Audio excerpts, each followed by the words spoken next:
Thomas Edison, the man who invented the electric light bulb.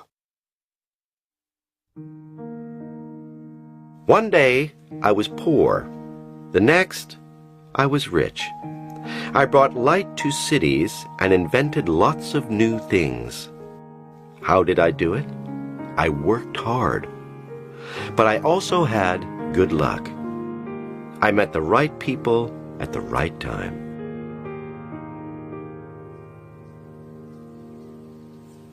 I was born in the United States. I went to school for only 3 months because my teacher thought that I caused trouble in the classroom. In fact, I spoke in a loud voice because I couldn't hear very well. When I left school, I was only 7 years old. My mother became my teacher at home. My parents had 7 children, and I was the youngest.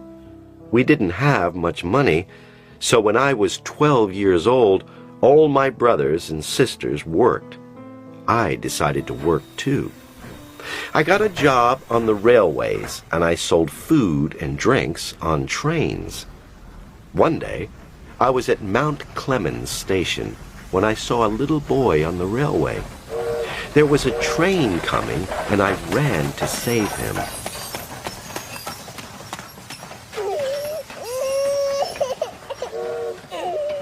The boy was the station master's 3-year-old son. He wanted to thank me for saving his son and taught me how to use the telegraph. I could get a better job now.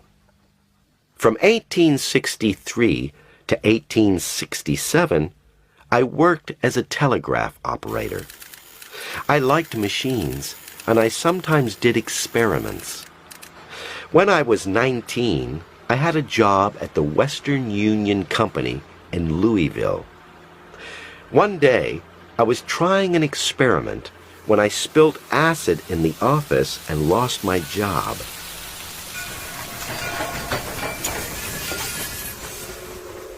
I moved to Boston and invented a machine to record votes. No one was interested in it. So, when I was 22 years old, I decided to go to New York to make a new start.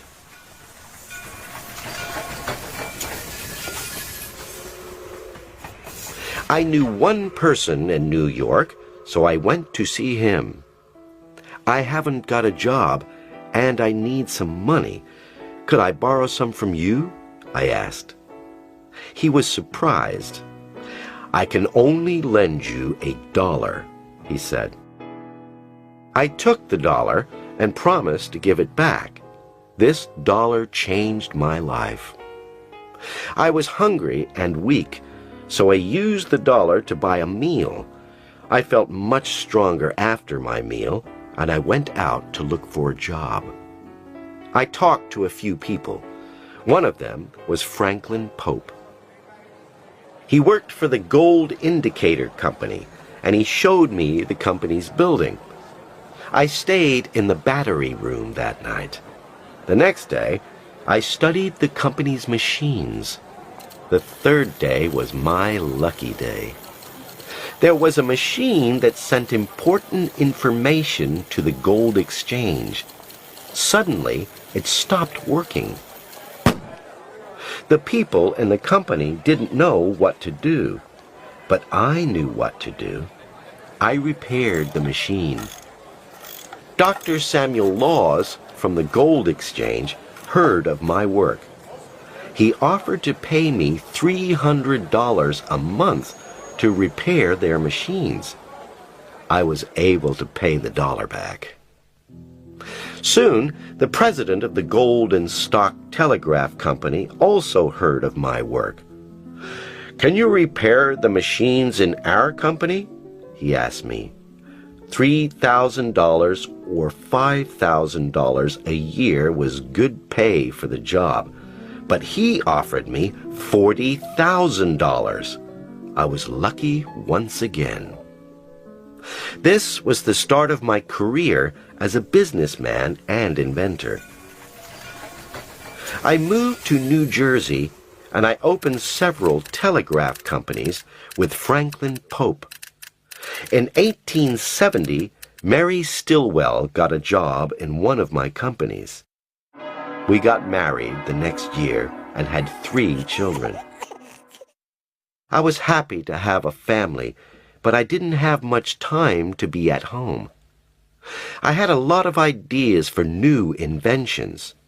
In 1876, I built a research laboratory at Menlo Park, formed a team, and invented the phonograph, a machine to play music, and many other things. My most important invention came next. Every day when the sun set, everything was dark. We had electricity, but we had no electric light.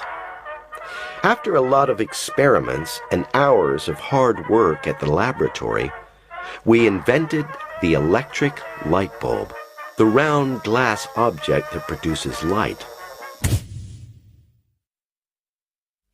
In 1882, I helped to put 400 lights in the streets of Manhattan.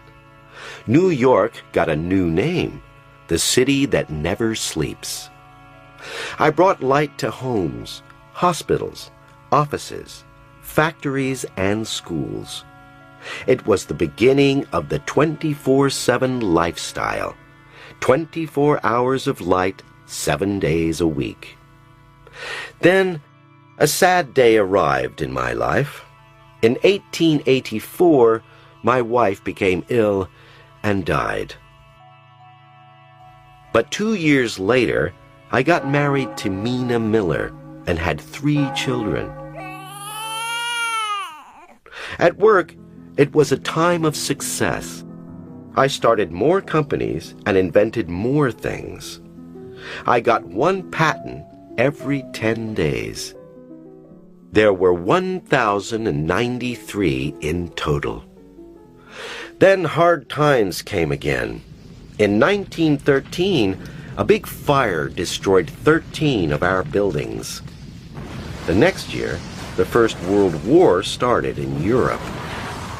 The government asked me to work on inventions to find guns and submarines. I couldn't work on my inventions anymore. During my life, I started a lot of companies and invented many things. One day, I was asked, "How did you do it?" My answer was, 1% inspiration